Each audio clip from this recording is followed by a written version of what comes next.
Hello, everyone. Continuing with topic 5 on controls.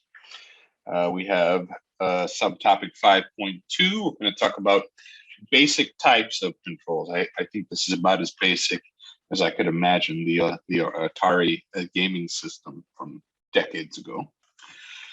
Okay, so I'm going to give quick introduction to a number of different basic control types, and more advanced control types you can assume as some combination of a number of these. But here are the numbers here, and I'm going to talk about each of them here.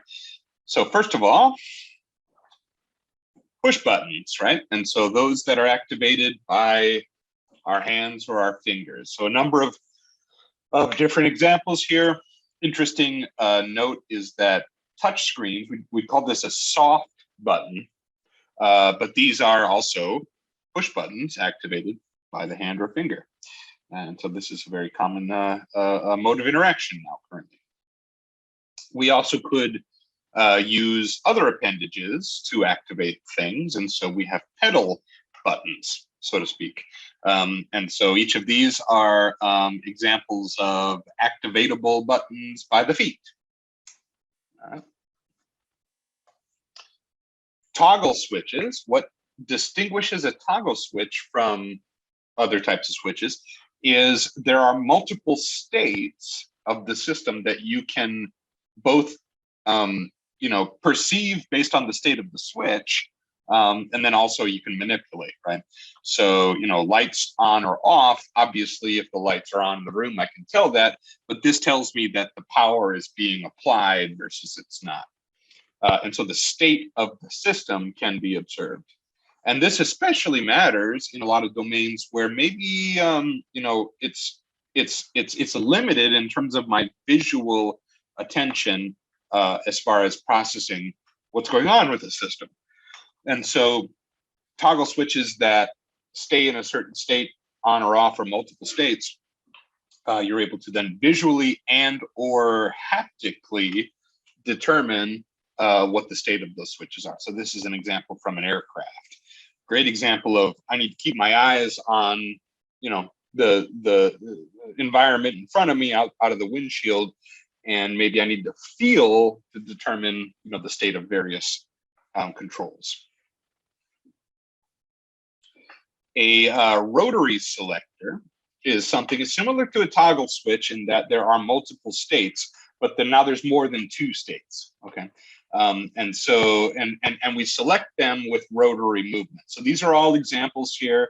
Probably you're familiar with the type of selection you may need to do for washing clothes. If you've ever washed clothes, maybe a camera, controller, nice and compact way to select multiple different states of the system.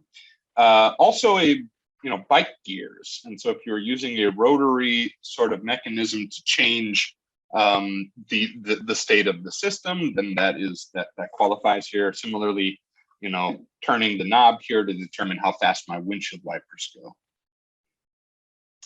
Now, rotary selectors are about selecting qualitatively different system states. Compare that with knobs here, these are more of an analog control of a certain system dimension, like volume or the amount of heat applied, in an oven, for example.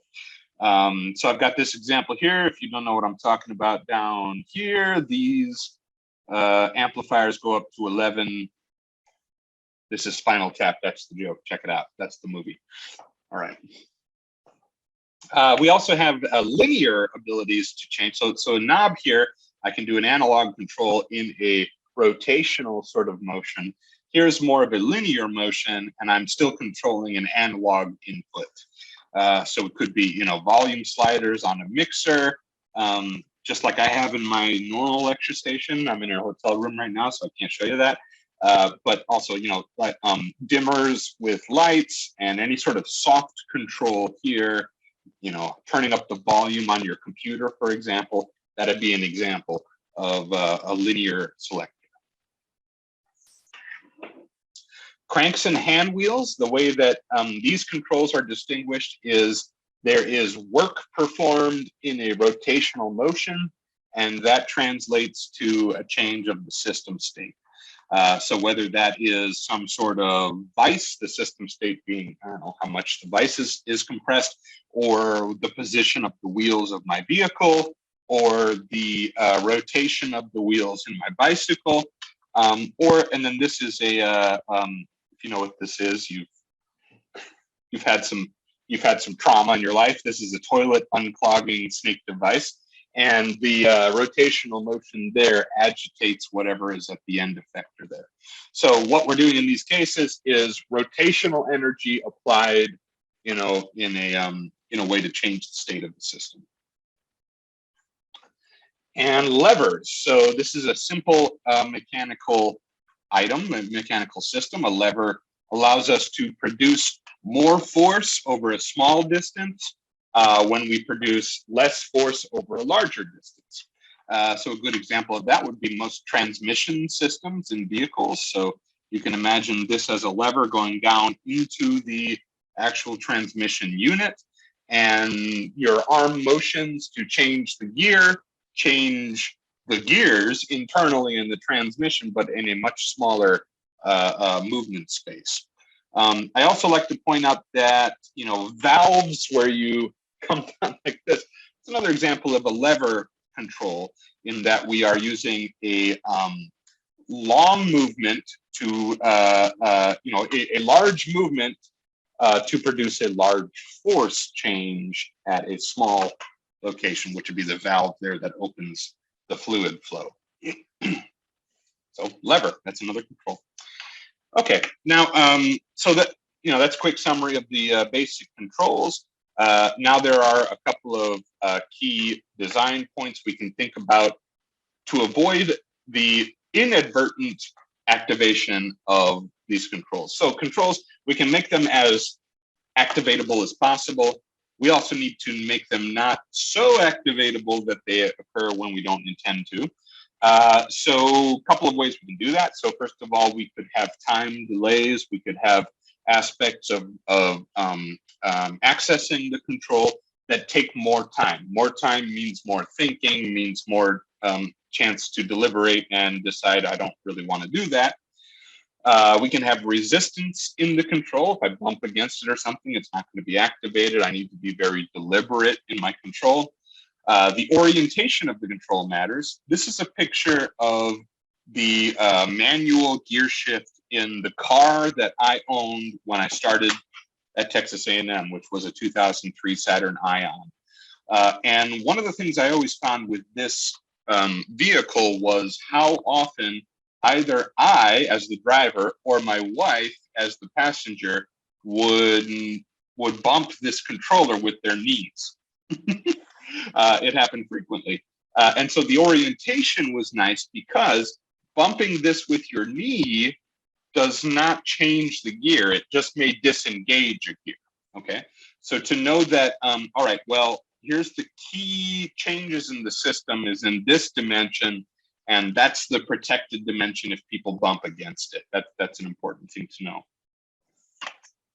We can do a number of things to protect that control from being accidentally activated. So isolating it, putting it, this would be a good example of isolating, putting in a locked box, that's very difficult to get to. You're not going to accidentally activate it. We can put a guard over that control. So it takes extra effort to reach in and apply it. We can recess that control, against the backdrop, so that if I'm just leaning against the wall, I won't accidentally trigger the fire alarm. I guess this is guarded as well. So those are options. Sequencing. Okay, so this is an example I have from the hedge trimmer I have at my house. In order for me to activate that hedge trimmer, make it, turn on, I need to do a series of put my hand on the safety guard, push the safety in, and then activate, turn on the motor there. So I need to have a sequence of button presses in order to turn on this potentially dangerous item. And so that's, if I don't follow that sequence, it won't turn on. Therefore, if I'm screwing around in my garage and I fall over onto this thing, it's not going to accidentally activate it and then shred me, right? All right, so sequence of button presses in order to activate. And we can require multiple contacts. And so double clicking is now it's almost a fundamental standard at this point. But double clicking is something that takes a lot more than the inadvertent, oops, I accidentally clicked on something. And so just adding an additional movement to it, an additional requirement, doesn't add a whole lot of time or effort, but it does improve the likelihood that you are activating a control intentionally. All right, that's it for section 5.2.